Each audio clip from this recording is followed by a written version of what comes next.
Friends అందరూ బాగున్నారా? ఈరోజు నేను బ్రొకోలీ చట్నీ చేయబోతున్నానండి. వాటికి కావాల్సినవి ఒక పావు కేజీ అంత బ్రొకోలీ తీసుకొని వాష్ చేసుకొని పెట్టుకున్నాను. కొంచెం కొత్తిమీర, 4 గ్రీన్ చిల్లీ, కొంచెం కరివేపాకు, గార్లిక్, జీలకర్ర, చింతపండు ప్లేస్లో నేను లెమన్ యూజ్ చేస్తానండి. లెమన్ స్టవ్ ఆన్ చేసుకొని బాండీ పెట్టుకొని బాండీ హీట్ ఎక్కినాక ఆయిల్ వేసుకున్నానండి. వాటిలో కొంచెం జీలకర్ర ఇవి టోటల్గా ఏమేమి ఉన్నాయి మొత్తం వీటిలో యాడ్ చేసుకొని ఫ్రై చేసుకోవాలండి.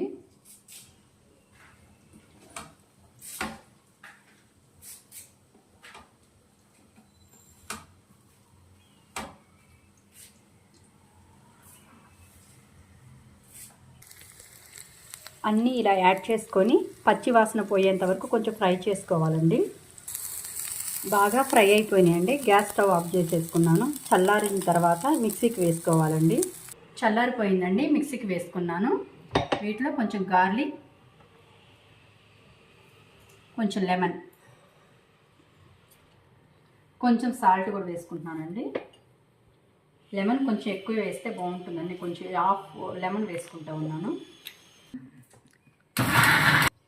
కచ్చా పచ్చగా ఇలా వేసుకోవాలండి. ఇంకొకసారి తిప్పుతాను.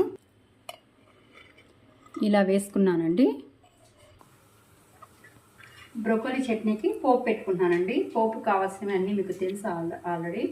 శనగపప్పు, మినపప్పు, జీలకర్ర, ఆవాలు, ఎండుమిరపకాయలు, కరివేపాకు వేసుకొని ఫ్రై అయినాక పోపు పెట్టుకోవాలండి. పోపు వేసుకున్నానండి. నెక్స్ట్ ఒక గిన్నెలోకి మార్చుకుంటానండి. బ్రోకోలీ చట్నీ రెడీ అయిపోయిందండి. లాస్ట్లో కొంచెం కొత్తిమీర యాడ్ చేసుకున్నాను. చాలా టేస్టీగా అద్భుతంగా ఉంటుందండి. వేడి అన్నంలోకి కొంచెం నెయ్యి వేసుకుని తింటే చాలా టేస్టీగా ఉంటుందండి.